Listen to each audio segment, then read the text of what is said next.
Santa Monica, a beautiful coastal city in the state of California, has been facing a significant rise in homelessness in recent years. In fact, the city council first declared a local state of emergency back in 2023, and in a surprising move, they extended that status once again in 2024, pushing it through until May 31st, 2025. Local authorities argue that this decision was necessary due to the growing number of emergency calls related to both crime and homelessness, highlighting the deepening crisis. But how did this situation escalate to such critical levels? And what is life really like for those experiencing homelessness in Santa Monica? Oh, they give me the disability. Mayor, we need your help. We need your help in this area. Santa Monica, located just a short distance from Los Angeles, the largest city in California, is renowned for its luxury accommodations, world-class restaurants, glamorous nightlife, and unparalleled shopping destinations. All of this exists side by side with the laid-back surf culture that defines life along Santa Monica Bay. This city, known for its strong holiday traditions, offers a unique blend of seaside amusement parks and a vibrant urban atmosphere filled with adventure, art, and fashion. However, homelessness has become a harsh reality for thousands of people across America, and cities like Los Angeles and Santa Monica are no exception. According to data released by the Los Angeles Homeless Services Authority, or LASA, in 2023, the number of individuals experiencing homelessness across the greater Los Angeles area saw an overall increase of approximately 9%. But in Santa Monica specifically, the situation is even more alarming, with a staggering 45% rise compared to the previous year. In concrete numbers, 926 individuals were reported to be homeless in 2023, a sharp increase from the 807 people recorded in 2022. This data underscores a significant and concerning upward trend in homelessness within the city.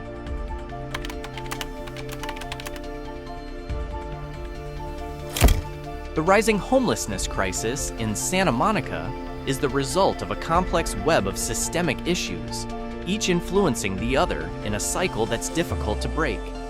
One of the most pressing factors is the soaring cost of housing, which continues to climb while average wages remain stagnant.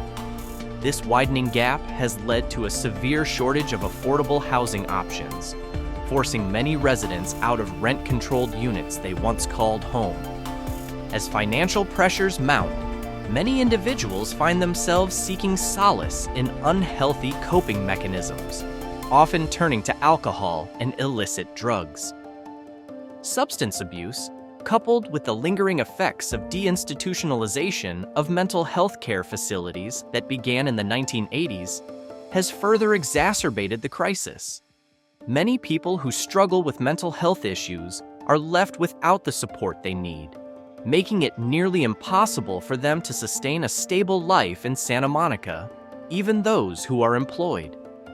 For these individuals, the city's motto, Populus Felix in Urbi Felici, which translates from Latin to happy people in a happy city, feels like nothing more than empty words, an ironic echo of a reality that seems increasingly out of reach.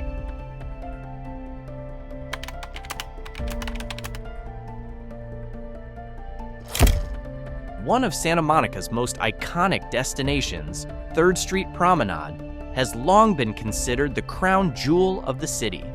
Here, both locals and tourists can immerse themselves in a vibrant blend of shopping, dining, and entertainment, all set against the breathtaking backdrop of the Pacific Ocean. As a rare pedestrian-only zone in car-centric California, the promenade has traditionally been a haven for those seeking a leisurely stroll, retail therapy, and the refreshing ocean breeze. However, today, its once charming atmosphere has taken on a starkly different appearance. Since the onset of the pandemic, 3rd Street Promenade has become an epicenter of the city's growing homelessness crisis. While homelessness has gripped Los Angeles County for years, Santa Monica has been hit particularly hard. Many individuals now seek refuge in public spaces, sleeping in parking garages, public restrooms, and even elevators. Despite the city's progressive policies, which aim to address the issue with compassion, they have largely failed to tackle the root causes, effectively turning the promenade into an unofficial shelter. The presence of the homeless population has not only altered the physical landscape, but has also raised concerns among both visitors and business owners. Many local entrepreneurs say that the increasing number of unhoused individuals scattered across key areas of the promenade has directly impacted their businesses. Fahime Betts, owner of Hair Designer Studio, has been serving clients here for 4 decades, surviving challenges such as the pandemic. But then we got right here, we got another vacant building. If we're We got leasing. down here, we got the vomit on the ground here. It's like, you know, we got this building here, Great Labels, they've had to put this fence in because they've been broken into 3 times. However, she reveals that homelessness has become a more pressing concern than parking or traffic congestion. In fact, she claims to have lost 60% of her clientele due to the changing dynamics of the area. Beyond the economic toll, crime rates have surged, further tarnishing the promenade's reputation. Reports indicate that nearly 2/3 of all arrests in Santa Monica involve homeless individuals, with troubling incidents occurring in well-known areas such as Venice Beach. In May 2024, 2 separate attacks involving homeless individuals took place on the promenade, one of which involved the stabbing of 2 German tourists. Even Betts herself has been a victim, recalling an unsettling encounter with an unhoused person who attacked her. As a result, the once thriving promenade is now viewed by many as unsafe, and public confidence in the area has plummeted. Incidents of theft, assault, and vandalism have become all too common, transforming what was once a welcoming destination into a place many now avoid. One former Santa Monica resident even stated that they wouldn't bring their family here, even if they were paid to do so. A stark contrast can be found just a short distance away on 3rd Street in Venice, where rows of small 10 by 10 foot pop-up tents line portions of the sidewalk. Thanks to the efforts of nonprofit organizations like Sidewalk Society, many homeless individuals have found temporary shelter, offering them relief from the harsh elements of outdoor living. However, these encampments are often met with forced removals by law enforcement, leading to chaotic relocations to official shelters, an ongoing cycle that offers little stability for those affected. Even popular attractions like Pacific Park have not been spared from the visible effects of the crisis. Several visitors have expressed their discomfort on travel review platforms like TripAdvisor, with some even referring to the amusement park as a hangout spot for the homeless. Meanwhile, along Ocean Avenue, police officers frequently patrol areas where encampments have sprung up. One particularly striking scene involves a man pushing an overflowing shopping cart filled with his scattered belongings.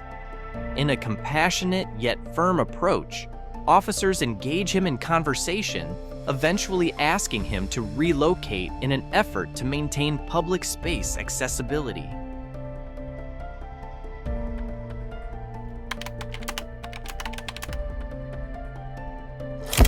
The compassionate approach taken by law enforcement officers in Santa Monica is just one of many efforts aimed at addressing the homelessness crisis.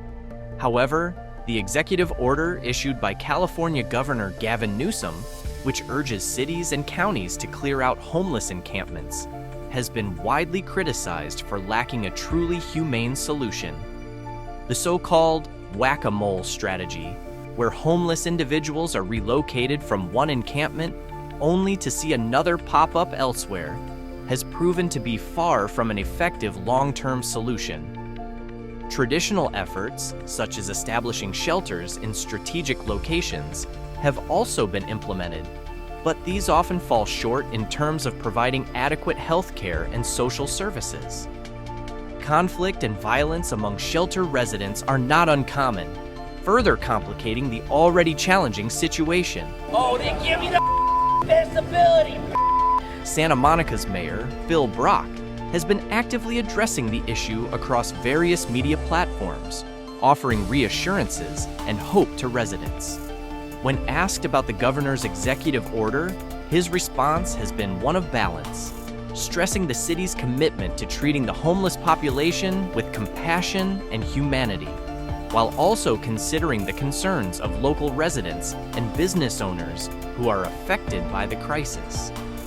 According to the city's official website, efforts are focused on preventing at-risk residents from becoming homeless, expanding affordable housing options, and addressing the behavioral health needs of vulnerable individuals.